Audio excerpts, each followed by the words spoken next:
Dear students, welcome to e-content developed on session 2, Victorian Literature Part 2, BA Optional English, 5th semester, Davangere University. In this session, I am going to explain Introduction to Matthew Vernon's Dover Beach. Recap. In the previous session, we have discussed the syllabus and the introduction of Victorian age, literary features of the age, and especially Victorian poetry.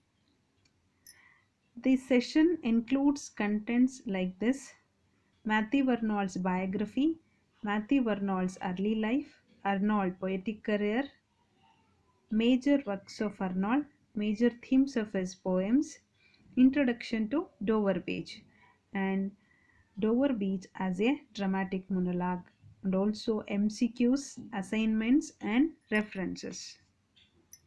Learning objectives of the session: to help them to understand the Matthew Vernon's life and career, to help them to understand the introduction of Dover Beach.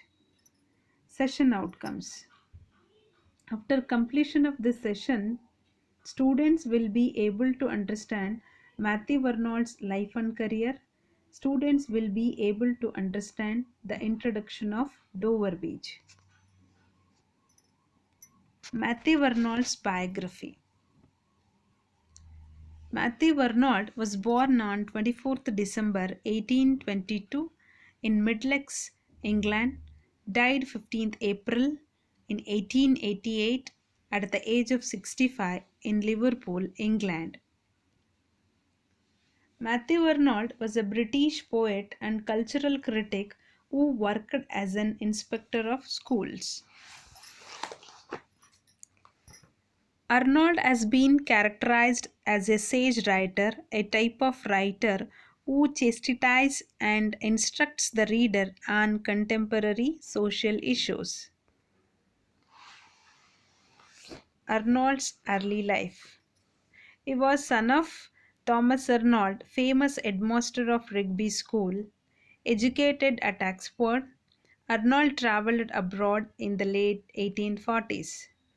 He met the Swiss girl Margaret, who earns much of his early lyric poetry.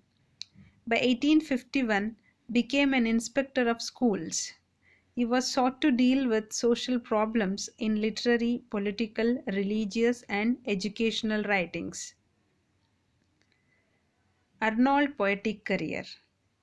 Arnold's poetic career began in 1849 with the publication of The Strayed Reveller and Other Poems 1849.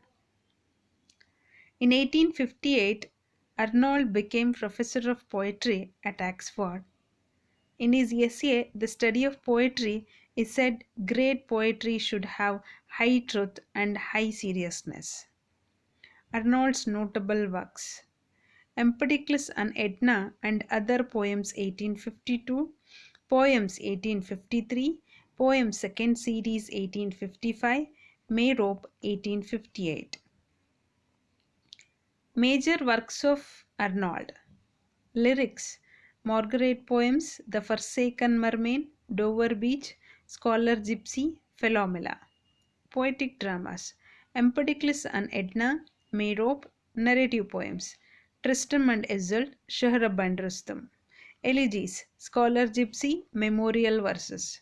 Essays: Essays in Criticism, The Study of Poetry, The Function of Criticism at the Present Time, Culture and Anarchy. Major themes of his poems: anti-modernization, faith, nature, love, time, classical mythology, labor. Faith, nature, love, these are the three themes we will see in this poem, Dover Beach. Introduction of the poem.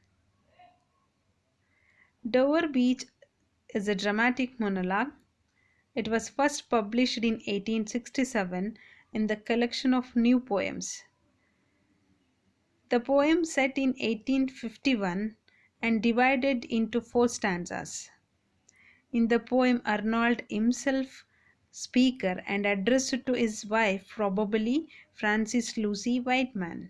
The speaker is on the beach watching the calm sea and the full tide. This poem expressing Victorian uncertainty that came from changing attitudes towards science and God. The speaker stands on the titular beach and describes the calm sea and the pebbled shore. The night air is sweet, but he is conscious of a note of sadness being brought in by the tide, implores his love.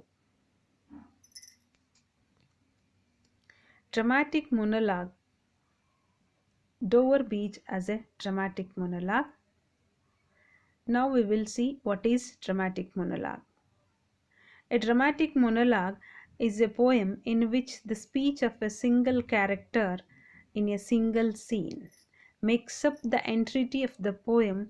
The speaker may be addressing someone else, but only the person delivering the monologue speaks.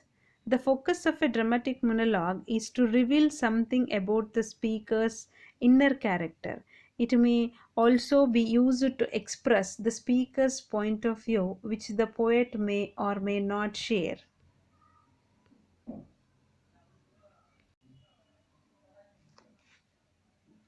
Dover Beach is a dramatic monologue because the speaker addresses someone else, since the setting is the beach at Dover where Arnold spent his honeymoon in 1851.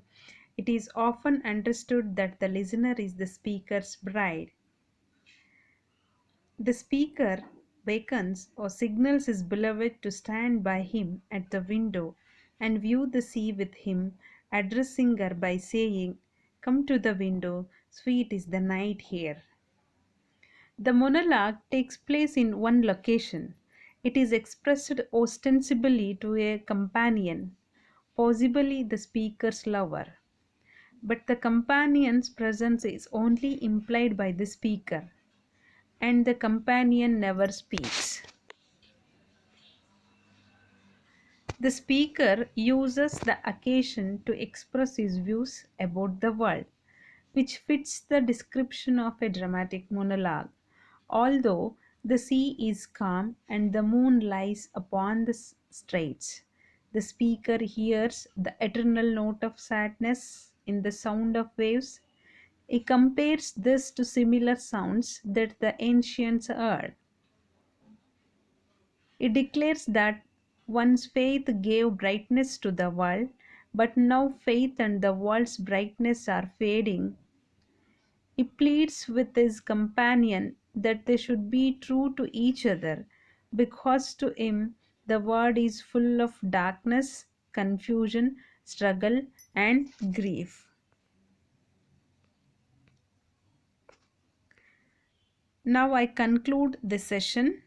Here some MCQs are there. Please go through these questions, and also assignments here. Please attend these questions. References, Wikipedia, and some reference texts here.